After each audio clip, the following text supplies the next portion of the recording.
Epithelial tissue का मतलब क्या होता है? एपिथेलियल टिश्यू का मतलब होता है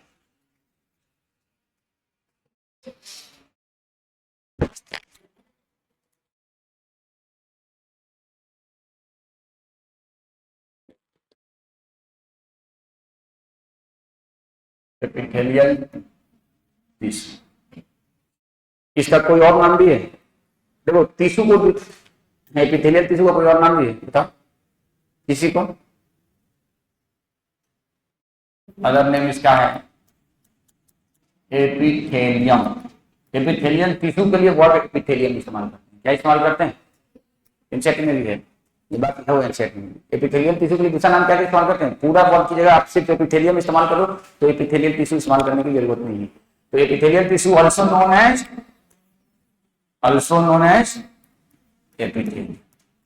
अब एपिथेलियल टिश्यू जो है ये दो वर्ड से बना है, एपी और थेलियम। एपी मतलब अपॉन और थेलिया मतलब टू ग्रो। ऐसा टिश्यू जो दूसरे टिश्यू पे ग्रो करे उसको हम कौन सा टिश्यू कहते हैं? The tissue which grow upon, the tissue which grow upon other tissues, which grow upon other tissues known as epithelial tissue। मतलब अदर टिश्यू का मतलब क्या होगा? कनेक्टिव, मस्कुलर या न्यूरल टिश्यू के ऊपर जो ग्रो करे उसको हम कौन सा टिश्यू कहेंगे? एपी मतलब अपॉन, टू थेलिया मतलब to grow. The tissue which grow upon other tissue known as epithelial. तो अब देखो लोकेशन, एपिथेलियल टिश्यू का कहां लोकेशन होता है? एंड मॉडिफिकेशन, दो चीज, लोकेशन एंड मॉडिफिकेशन। तो देखो लोकेशन होता है on body surface,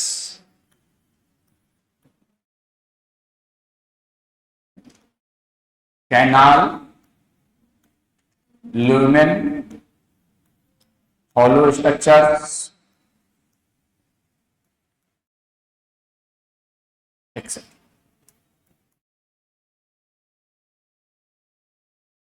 etc. Modification modified into glands, modified into glands। इसमें मॉडिफाई होता है जितने भी ग्लैंड हैं, चाहे एक्सोक्राइन ग्लैंड हो या एंडोक्राइन ग्लैंड, सब किसका मॉडिफिकेशन है? एपिथेलियल। चाहे एक्सोक्राइन ग्लैंड हो या एंडोक्राइन ग्लैंड हो, किसका बना हुआ है? किसका मॉडिफिकेशन है भाई? एपिथेलियल टिश्यू का। उसके अलावा बॉडी सरफेस पे और जितना भी कैनाल हमारे बॉडी में है, चाहे ल्यूमेन है, चाहे हॉलो स्ट्रक्चर है, दे ऑल आर लाइंड और प्रोटेक्टेड बाय एपिथेलियल टिश्यू। तो हमने दो बात देखा, ऐसा टिश्यू जो दूसरे टिश्यू पे ग्रो करे, तो कौन से टिश्यू पे? Grow upon other tissue. यहाँ पे अदर का मतलब क्या है? मस्कुलर टिश्यू,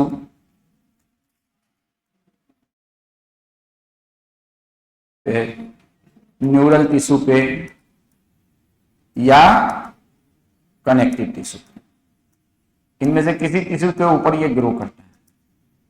तो देखो हम लोगों ने अभी दो बात समझा, एक तो कि एपिथेलियल टिश्यू को हम लोग दूसरा नाम क्या लेते हैं? एपिथेलियम। एपिथेलियम दो वर्ड से बना है, एपी मतलब अपॉन, थेलिया मतलब to grow. Tissue which grow upon other tissue known as epithelial tissue या एपिथेलियम। अब ये कहां पाया जाता है? तो बॉडी सरफेस पे, जैसे कि हम लोग आउटर बॉडी सरफेस लिख लो तो ज्यादा बेहतर है। On outer body surface, it will be much better. On outer body surface.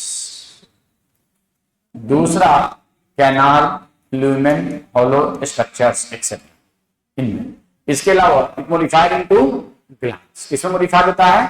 तो ग्लैंड्स। अब देखो मैं बात करूं आपसे कि जो एपिथेलियल टिश्यू है, कौन सा tissue?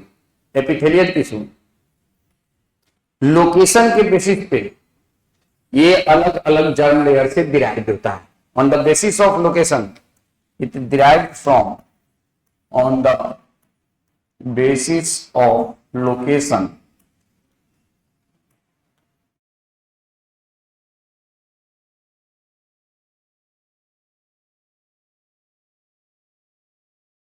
basis of location it is derived from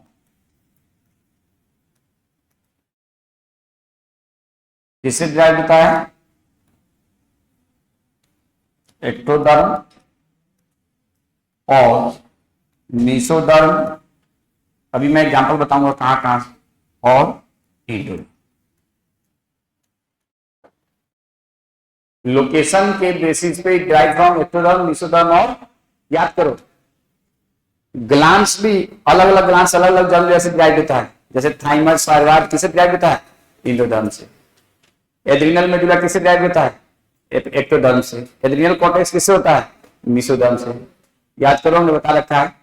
तो ये तो ग्लैंड की बात हो गई। ऐसे ही हमारे स्किन पे यहाँ पे जो भी एपिथेलियल टिश्यू है, किससे डिराइव है? एक्टोडर्म से। लोकेशन पे तो एपिथेलियल टिश्यू लोकेशन के बेसिस पे, तो जैसे कि हम कहें स्किन एपिथेलियल टिश्यू, तो ये किससे डिराइव्ड है? दिख रहा है ये green colour? Derive from ectoderm. उसी तरह से लाइनिंग ऑफ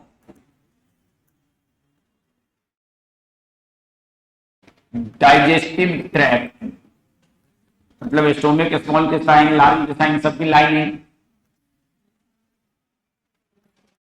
किससे डिराइव होगा? इंडोडर्म से। Derive from endoderm. और उसी तरह से lining of blood vessels derive from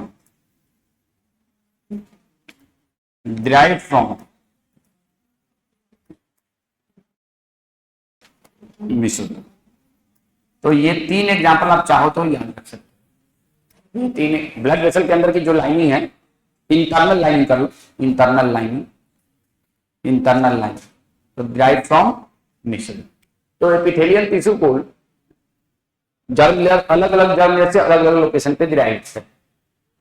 तो पूछा जाए कौन ऐसा बेसिक टिश्यू है जो कि आपको पिछले क्लास में मैंने डिस्कस किया था, जो कभी एक्टोडर्म से, कभी मीसोडर्म से, कभी इंडोडर्म से, ओनली एपिथेलियल टिश्यू। और ये लोकेशन के ऊपर वेरी करता है, लोकेशन के ऊपर भी कौन से लोकेशन पे। दूसरी चीज अब हम लोग बात करने जा रहे हैं एपिथेलियल टिश्यू में, जैसा कि लास्ट क्लास में क्या बताया था, तो हो गया ये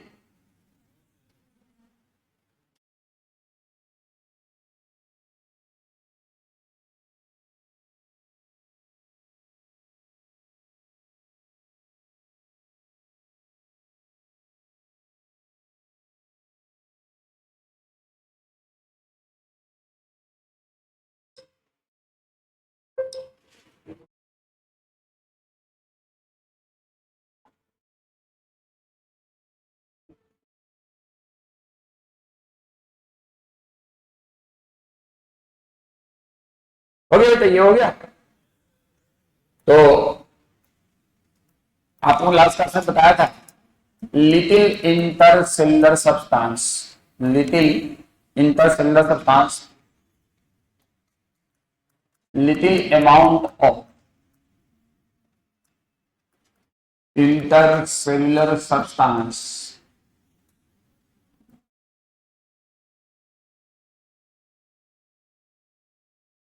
present between cells of epithelial tissue। अब एपिथेलियल टिश्यू को हम लोग किस बेसिस पे क्लासिफाई करते हैं? Classification of epithelial tissue. हाँ बोलो।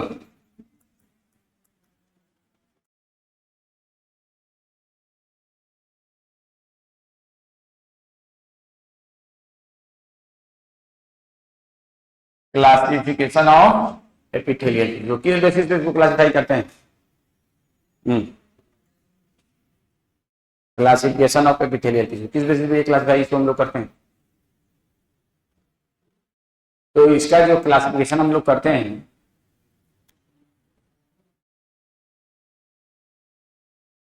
बताइए किस बेसिस पे किया जाता है?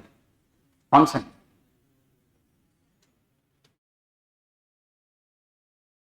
दो,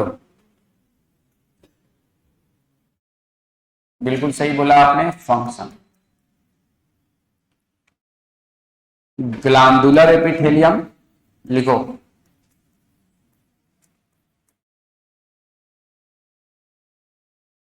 नॉन ग्लैंडुलर एपिथेलियम, मतलब नाम से पता चल रहा है, epithelial tissue which make the gland, और epithelial tissue which not make the gland, इसको क्या कहेंगे? नॉन। तो epithelial tissue which make gland,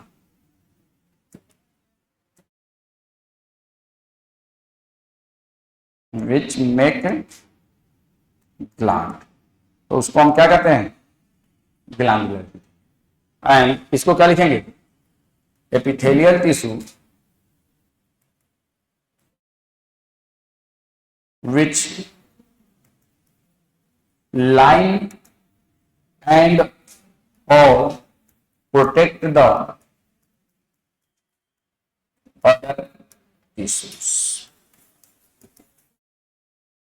basically नाम जो है ना इसी के बेसिस पे, लाइन, लाइन का मतलब और प्रोटेक्ट का मतलब दो चीज होती है। जैसे ये दरवाजा है, ये दरवाजा है, इस दरवाजा पे एक हल्का सा हमने एक लेयर डाल दिया किसी चीज का, मतलब कोई पेंट का एक लेयर डाल दिया, वो लाइन हो गया। अब उस पर हमने दो तीन सीट मोटी मोटी चिपका दिया, सीट सीट समझते हो ना, कोई चीज का प्लास्टिक का सीट या कोई भी चीज चिपका दिया, तो वो क्या कर रहा है? उस वो इसको इसके इस पार्ट को प्रोटेक्ट कर रहा है, तो इसको क्या कहेंगे? प्रोटेक्टिव। भाई तीन सीट लिया पेपर का, आपको पेपर खड़ा, तीन पेपर इस पे चिपका दिया, दो पेपर चिपका दिया, चार पेपर चिपका दिया, पेपर लिया चार पेज पे चिपका दिया, तो इसको प्रोटेक्ट कर रहा है। लेकिन सिंपली एक पेज चिपका दिया तो क्या करेंगे? लाइन करेंगे। एक पेज चिपका तो क्या हो गया? लाइन। एक से ज्यादा हो गया तो क्या हो गया? प्रोटेक्टिव। मल्टी लेयर हो गया तो क्या हो गया? प्रोटेक्टिव। और सिंगल लेयर हुआ तो क्या हो गया? लाइन। आपके एनसीईआरटी में टर्म इस्तेमाल हुआ है। तो नॉन ग्लैंडुलर एपिथेलियल टिश्यू को हम लोग कहते हैं कि they are either lining epithelium और प्रोटेक्टिव एपिथेलियम। कौन सा एपिथेलियम? तो नॉन ग्लैंडुलर जो एपिथेलियल टिश्यू है, कौन सा? Non glandular epithelial tissue.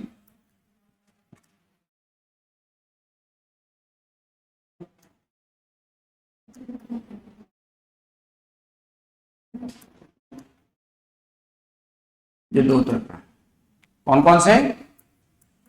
Lining epithelium या एपिथेलियल टिश्यू, एपिथेलियम भी लिख सकते हैं, लिख सकते हैं कि नहीं, एपिथेलियल टिश्यू को एपिथेलियम।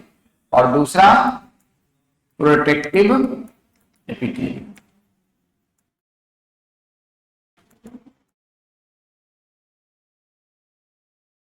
मेड बाय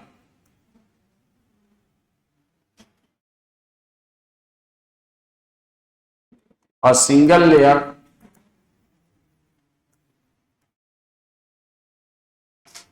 और मल्टी लेयर स्ट्रक्चर।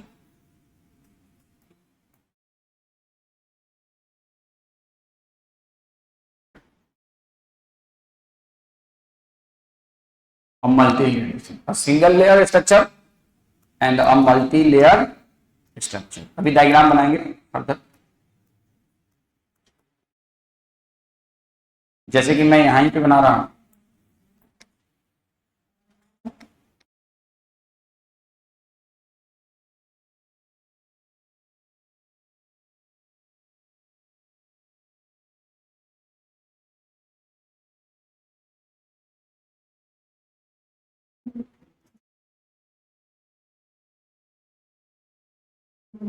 ये सिंगल है और ये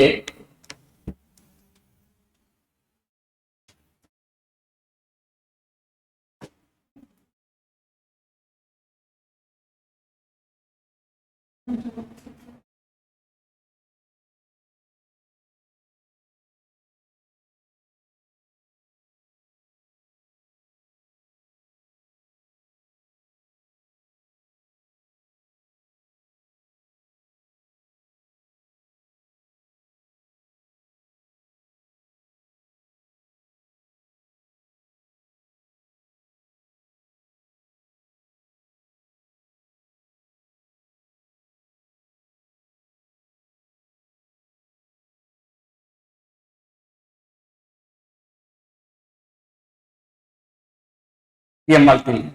चलो ये क्लियर हो गया।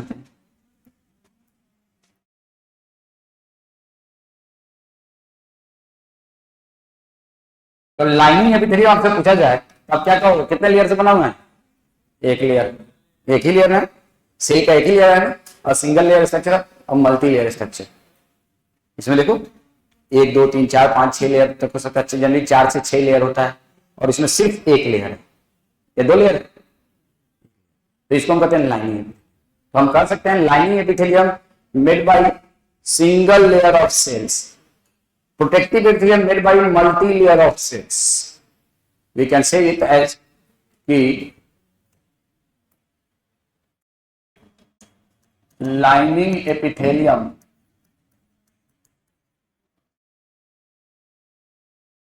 made by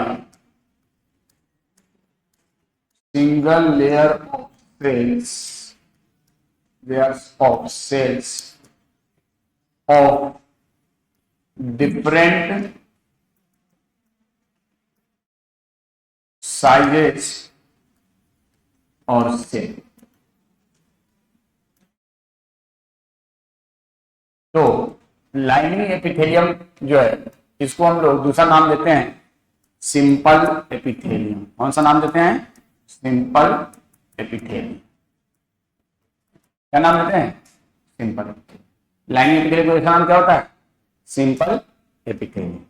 तो made by a single layer of different sizes, और है ना, अलग अलग साइज का है, अलग अलग शेप का है, कोई दिक्कत? और also known as lining epithelium, also known as which epithelium? Simple epithelium। Compound epithelium कौन सा? तो प्रोटेक्टिव एपिथेलियम।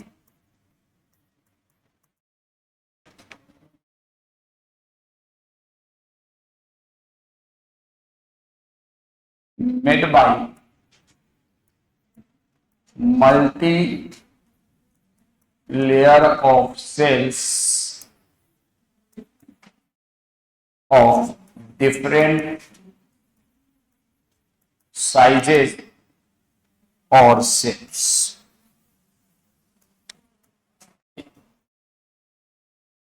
इसका दूसरा नाम है कंपाउंड या स्ट्राटिफाइड एपिथेलियम। कंपाउंड या स्ट्राटिफाइड एपिथेलियम, तो इसको क्या लिखेंगे? also known as compound और stratified epithelium made by multi layer of cells of different sizes और शेप्स। इसको कौन सा एपिथेलियम कहेंगे? Protective epithelium. और इसको कौन सा एपिथेलियम कहेंगे? Simple epithelium. कोई दिक्कत? इसको कौन सा कहेंगे? ऊपर वाले को प्रोटेक्टिव और नीचे वाले को, ऊपर वाले को सिंपल और नीचे वाले को कंपाउंड। और कंपाउंड का दूसरा नाम क्या है? स्ट्रेटिफाइड। तो भाई मिले, अगर ये स्ट्रक्चर तो पूछा जाए ये कौन सा एपिथेलियम कहलाएगा? सिंपल। ये क्या कहलाएगा? कंपाउंड। ये क्या कहलाएगा? लाइनिंग। ये क्या कहलाएगा? Protective. Made by one layer of cells, made by multi layer of cells. Generally 4 to 6 layer होता है। कितना होता है? 4 to 6 लेयर। तो आपसे मैं पूछूं कि simple epithelium outer body surface पे कहां पाया जाता है? आउटर बॉडी सरफेस पे कहां पाया जाता है? तुम डॉक्टर अहमद अंसारी देख लेती हो? बिल्कुल उससे शक्ल मिलती है यार। मेरा बैच में थे डॉक्टर अहमद अंसारी, बिल्कुल मऊ का, बिल्कुल उससे शक्ल मिलती है। मैं अभी देखा हूं तो उसकी याद आ रही। हाँ बोलो। ये सब होता है कभी कभी, बहुत मतलब कोई दूर दूर तक ऐसा नहीं होता, लेकिन शक्ल मिल जाती है। ठीक है, हाँ बोलो। आपसे मैं पूछूं कि आपके बॉडी सरफेस पे कहीं पे भी, आउटर बॉडी सरफेस पे कहीं पे सिंपल एपिथेलियम पाया जाता है? Anywhere from head to toes? बोलिए बताइए, सिंपल एपिथेलियम कहीं देखा जाता है आपके आउटर बॉडी सरफेस पे, ऊपर से लेकर नीचे तक में? हाँ बताइए।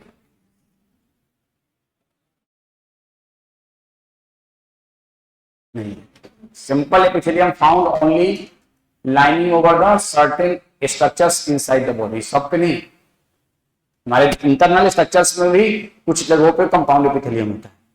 तो आपको ये ध्यान रखना होगा, simple epithelium never found on outer body लेकिन compound epithelium outer body structure भी होता है और इंटरनल स्ट्रक्चर को भी लाइन करता है। तो आपसे मैं अभी लिखवाऊंगा, ये ध्यान रखना है। तो अभी मैं एग्जांपल भी बता रहा हूं, जैसे कि आपका इसोफेगस है, इसोफेगस है, ओरल कैविटी है, oral cavity line by which epithelium, simple epithelium और कंपाउंड एपिथेलियम। कंपाउंड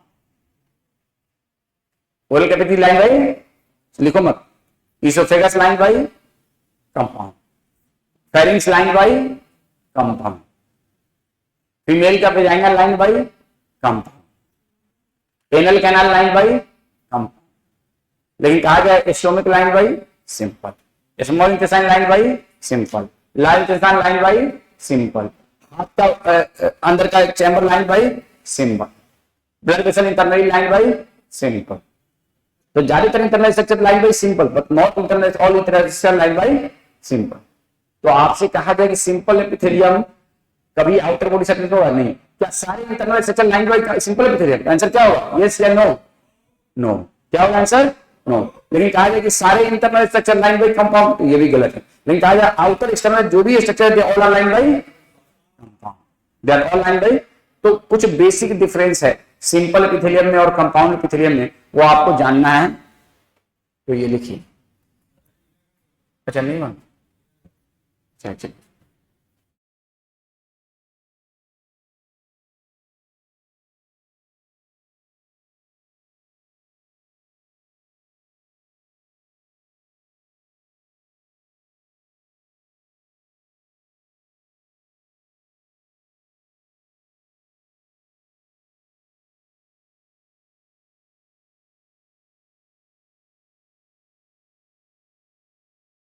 तो सिंपल एपिथेलियम में कौन से आता है? तो लिखेंगे लाइन बाय पहले लिख लीजिए, सबसे आसान बात, other name of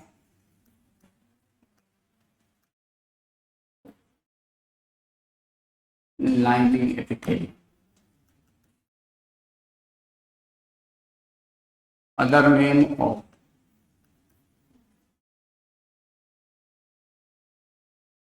protective epithelium,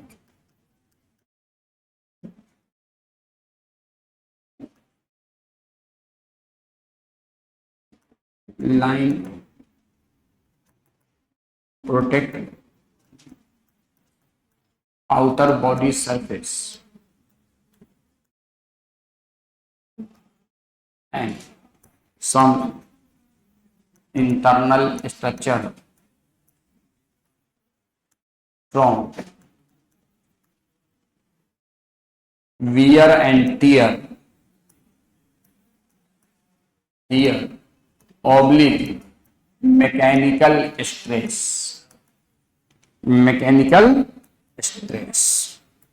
protect the outer body surface and some internal structure from wear and or tear oblique mechanical stress। समझ में आया बात? जैसे मैं यहाँ खड़ा हूँ, ऐसे खुजला रहा हूँ, तो मैकेनिकल स्ट्रेस है कि नहीं? ऐसे पीठ में खुजली हो रहा है, दीवार को ऐसे करते हो कि नहीं? कर लेते हैं जब पहने, तो ये मैकेनिकल स्ट्रेस को बियर कर रहा है कि नहीं? Mechanical friction. तो अगर ये सिंपल एपिथेलियम होता तो पूरा छिल जाता है, लेकिन कंपाउंड एपिथेलियम क्या करता है? अब मुंह में खाते हो चना क्या है ना, फ्रिक्शन करेगा कि नहीं? अगर वो सिंपल एपिथेलियम से होगा पूरा छिल जाएगा, लेकिन ओरल कैविटी लाइन बाय, समझ में आया ना? इसीलिए simply line the internal structure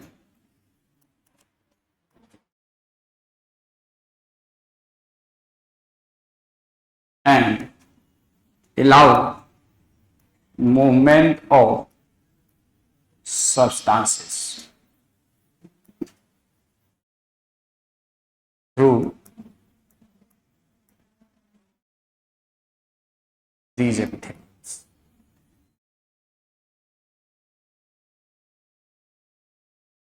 भाई मेरे, हमने खाना खाया, पानी पिया, स्टोमिक लाइन है किसे? सिंपल एपिथेलियम से, उससे पानी एब्जॉर्ब हुआ, खाना एब्जॉर्ब हुआ, उसमें जूस डाइजेस्टिव जूस सेक्रेट हुआ, तो इसीलिए क्या सिंपली लाइन बाय इंटरनल सकते हैं allow movement of substances through these epithelium. तो उसके जरिए आसानी से अंदर से बाहर, बाहर से अंदर सब्सटेंसेस मूव होते हैं। और क्या डिफरेंस है, ये हो गया। और क्या डिफरेंस है सिंपल में और कंपाउंड में, तीसरा डिफरेंस बताइए। तो देखो सिंपल एपिथेलियम के नीचे, ध्यान से सुनना, मैं यहां पे एक मिनट रुक जाऊं, इसके नीचे हमेशा एक नॉन सेलुलर स्ट्रक्चर होता है जिसको हम क्या कहते हैं, basement membrane. This non cellular layer is known as basement. तो सिंपल तो always lie over the basement. इसके नीचे बेसमेंट मेम्ब्रेन हो भी सकता है, नहीं भी हो सकता है। तो लिखेंगे always lies over basement membrane।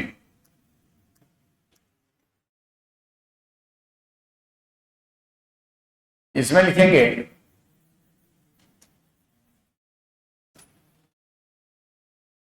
may or may not present over basement।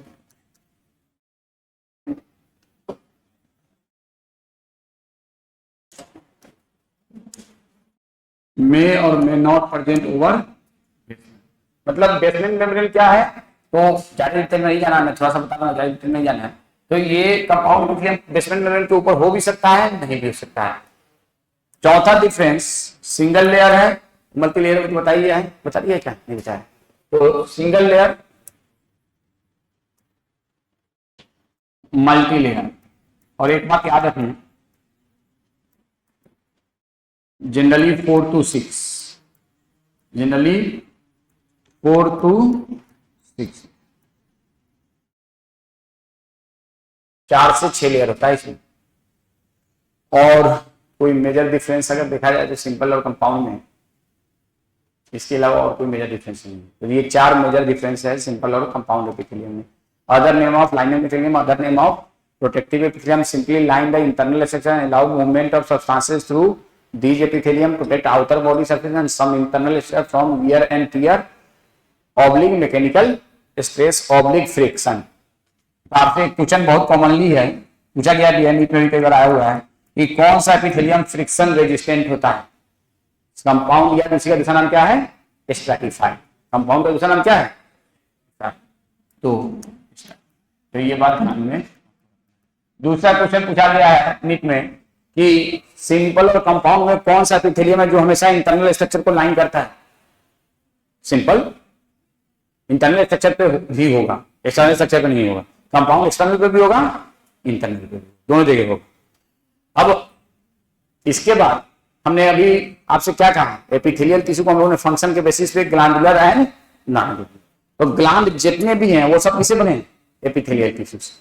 उसके अलावा दूसरा नॉन ग्लैंडुलर को हमने क्या कहा, फंक्शन के बेसिस पे लाइनिंग, सिंपली लाइन कर रहा है और उसको प्रोटेक्ट कर रहा है मैकेनिकल स्ट्रेस को प्रोटेक्टिंग। अब लाइनिंग एपिथेलियम को और प्रोटेक्टिव एपिथेलियम का फर्दर क्लासिफिकेशन है, हमारे बुक में सिर्फ लाइनिंग एपिथेलियम का क्लासिफिकेशन दिया है, प्रोटेक्टिव एपिथेलियम का क्लासिफिकेशन नहीं है।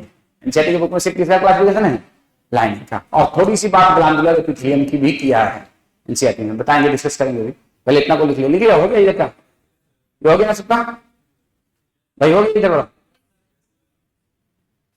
तो देखो अब यहां पे आप लोग सिंपल एपिथेलियम,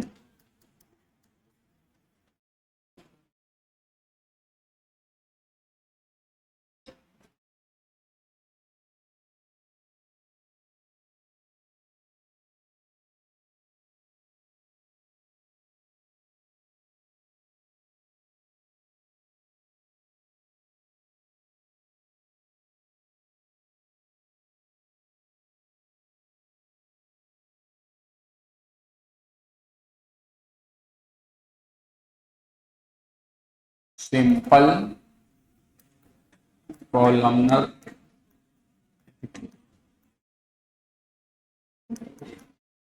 देखो एनसीईआरटी में यही 3 दिया है। सिंपल एपिथेलियम को 3 ग्रुप में एनसीईआरटी में, किसमें, एनसीईआरटी ग्रुप में। लेकिन इसका एक चौथा भी होता है जो मैं लिख देता हूं, लेकिन आप उसको ध्यान रखना, लेकिन एनसीईआरटी की बुक में वो नहीं लिया है। फोर्थ वन क्या है, तो फोर्थ वन है स्यूडो स्ट्रैटिफाइड एपिथेलियम, जो कि एनसीईआरटी में। तो ये जो क्लासिफिकेशन है किस बेसिस पे है, simple epithelium, on which basis? भाई हमने सिंपल एपिथेलियम को हमारे एनसीईआरटी की बुक में लिखा simple squamous, simple cuboidal, simple columnar, और एनसीईआरटी में नहीं है, लेकिन एक और होता है pseudostratified. On which basis? तो हाँ बोलिए। Shape of cells, shape of cells, this classification. अभी मैं डायग्राम बनाऊंगा तो फर्दर आप समझ में आएगा। ऑन द बेसिस ऑफ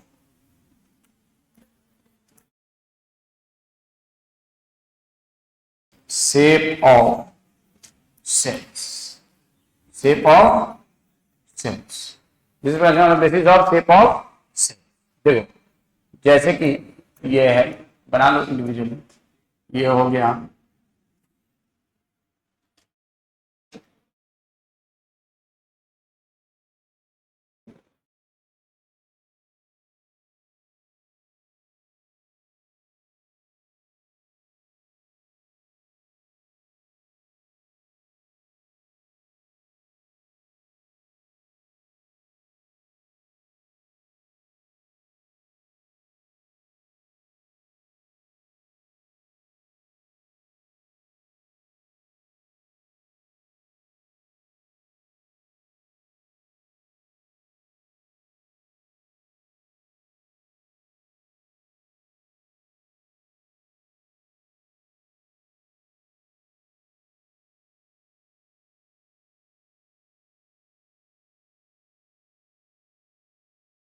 ये क्या चीज है, बेसमेंट मेम्ब्रेन। बेसमेंट मेम्ब्रेन क्या है, तो नॉन सेलुलर लेयर है ग्लाइकोप्रोटीन, और इसमें कोलाजन फाइबर और इलास्टिक फाइबर और स्यूडो अमाइनोग्लाइकान, ये सारी चीजें होती हैं इसमें, बहुत सारे केमिकल्स होते हैं इसमें, लेकिन इसमें कोई सेल्स नहीं होता, इसीलिए इसको हम क्या कहते हैं, नॉन सेलुलर लेयर। कौन सा लेयर, तो बेसमेंट मेम्ब्रेन क्या है, non cellular layer made by glycoprotein, glycosaminoglycan, collagen fibre और liquid amount of elastic fibre. अब ये सेल्स है, और सेल्स में ये न्यूक्लियस है।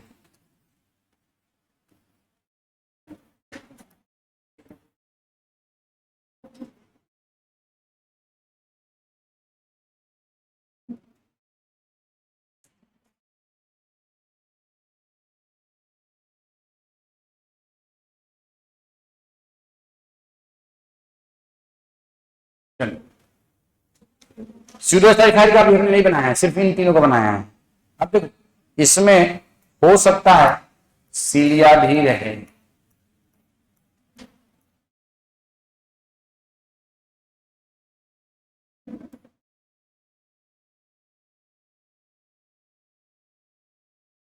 सीलिया भी। तो देखो ये तीन तरह का हो गया, simple squamous, simple cuboidal, simple columnar. क्या है, तीन तरह का है, simple squamous epithelium, simple cuboidal epithelium,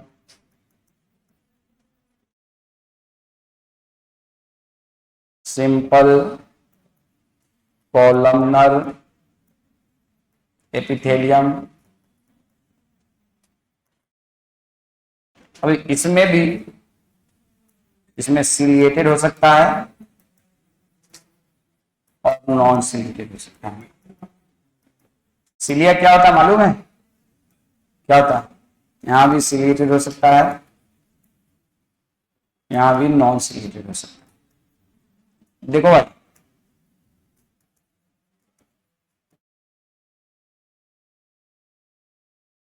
इसमें शेप ऑफ सेल कैसा होगा, फ्लैटेंड। इसमें शेप ऑफ सेल कैसा है, क्यूब लाइक।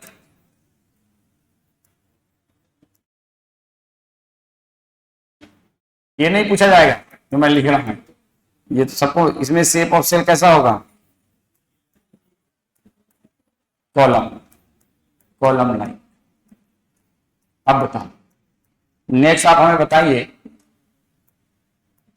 इसमें न्यूक्लियस का शेप पूछा जाता है, न्यूक्लियस से,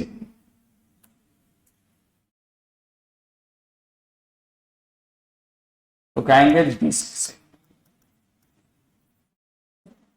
यहां पे न्यूक्लियस से स्फेरिकल, यहां पे न्यूक्लियस से बोलो ओवल, ये पूछा जाता है इसमें कैसा न्यूक्लियस का, ओवल अंदर के जैसा, इसमें स्फेरिकल और इसमें डिस्क शेप, बिल्कुल फ्लैटेंड डिस्क शेप, डिस्क होता है ना चिपटा हुआ। अब आप मुझे बताएं position of nuclear, position of nuclear, position of nuclear,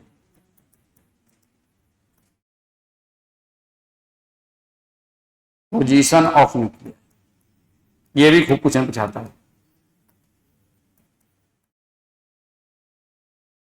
तो इसमें कहेंगे extended almost throughout the cell, पूरे सेल में ऑलमोस्ट एक्सटेंडेड है ना, extended almost throughout the cell, throughout the cell. इसमें लिखेंगे ज्योमेट्रिकल सेंटर, ज्योमेट्रिकल सेंटर समझते हो अभी क्या होता है बताओ।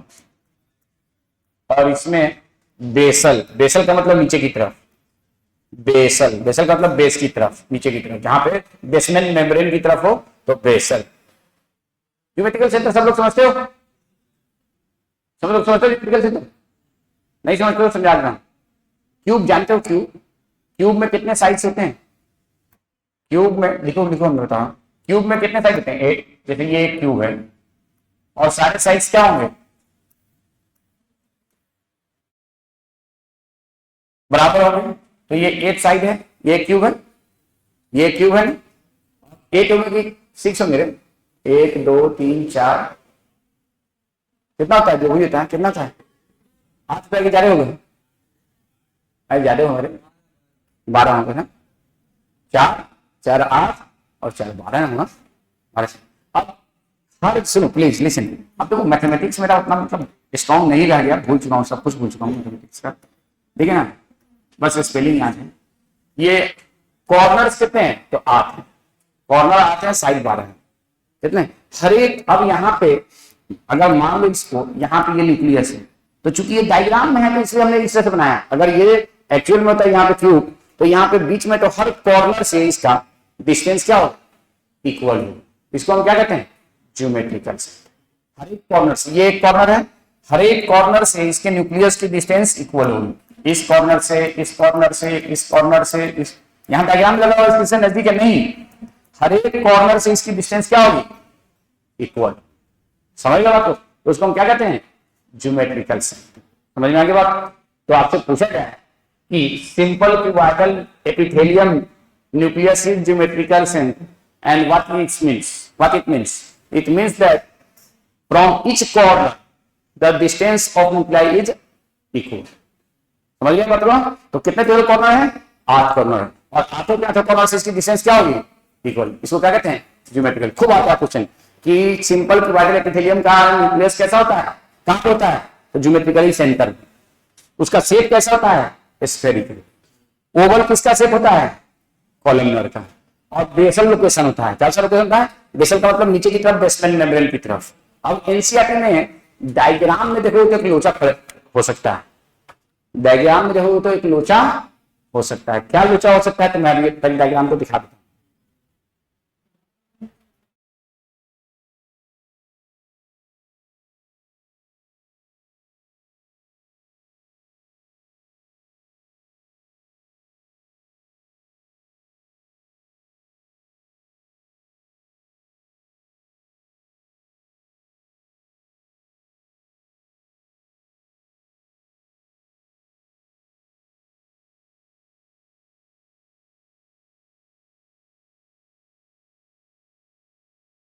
ये कॉलमनर एपिथेलियम है।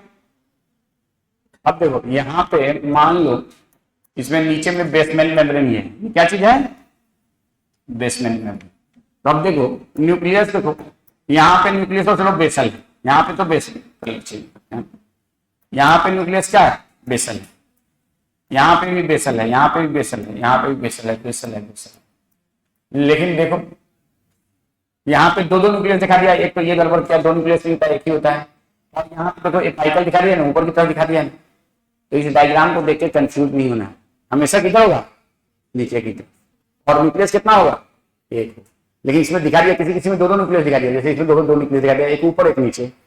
ये फ्री सरफेस है, ये वाला कौन सा सरफेस है? और ये कौन सा है? Basal surface. तो एनसीईआरटी में अगर डायग्राम को देखेंगे, ये डायग्राम याद रखना होगा। एनसीईआरटी के इस डायग्राम को आपको याद रखना होगा, ये नहीं सोचिए कि इसको याद नहीं रखना है, you must memorise this diagram.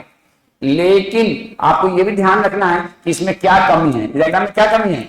तो कमी ये है कि न्यूक्लियस के पोजीशन को सही नहीं दिखाया है, और नंबर ऑफ न्यूक्लियस को भी एक सेल में गलत दिखा दिया। जैसे इस केस में दो दिखा दिया, बिल्कुल गलत। इसमें एक है और बेसल दिखाया सही है, इसमें सेंटर में दिखा दिया, ये भी गलत। इसमें एक है सेंटर में नीचे है, सही है। यहाँ पे ऊपर की तरफ दिखा दिया, गलत है। इसमें एक है नीचे सही है, यहाँ ऊपर की तरफ दिखा दिया, गलत है। इसमें सही है, इन दोनों में भी हम कहेंगे सही नहीं है, इसमें सही है। फिर इन दोनों में भी सही नहीं है, यहाँ सही है, यहाँ भी सही है।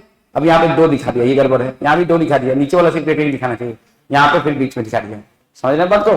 तो ये ध्यान रखना, ये डायग्राम को आपको याद रखना होगा। तो ये कौन सा एपिथेलियम हो गया? Simple column. अब इसके फ्री सरफेस पे सिलिया भी हो सकता है, अगर सिलिया हो गया तो सिलिएटेड, नहीं हुआ तो नॉट। कोई दिक्कत बोलो इसमें? अब देखो वैसे ही ये है क्यूबॉइडल एपिथेलियम। क्यूबॉइडल एपिथेलियम को ठीक बिल्कुल दिखाया है, सब में ज्योमेट्रिकल सेंटर में दिखाया है। ये फ्री सरफेस है, इधर बेसमेंट में होगा, यहाँ कोई दिक्कत नहीं। ये कौन सा है? Simple squamous. इन्होंने क्या किया ना, सेक्शनल व्यू दिखाया है। तो सिंपल में देखो स्क्वामस एपिथेलियल सेल्स है, और इसमें न्यूक्लियस को स्फेरिकल दिखा दिया, ऐसा नहीं होता है। न्यूक्लियस इसमें कैसा होना चाहिए था? समझ रहे हैं बात को? न्यूक्लियस जो है ना ऐसे होना चाहिए था, लेकिन अब दिखा दिया तो क्या किया जाए? आपको याद तो यही डायग्राम रखना होगा ना, ऐसे होना चाहिए, दिखाना चाहिए था।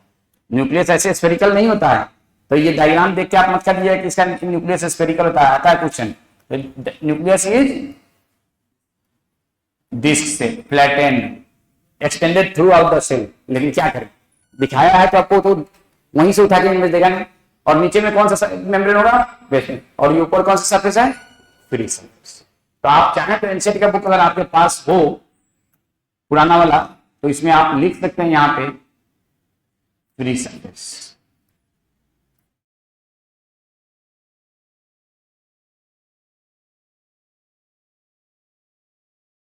यहाँ पे फ्री सरफेस। नहीं होगा तो मैं प्रिंट आउट निकलवा के दूंगा, ठीक है ना। नहीं तो आप लोग के पास टैबलेट होगा तो उसमें पढ़ लीजिएगा, ठीक है ना। ये भी है फ्री सरफेस।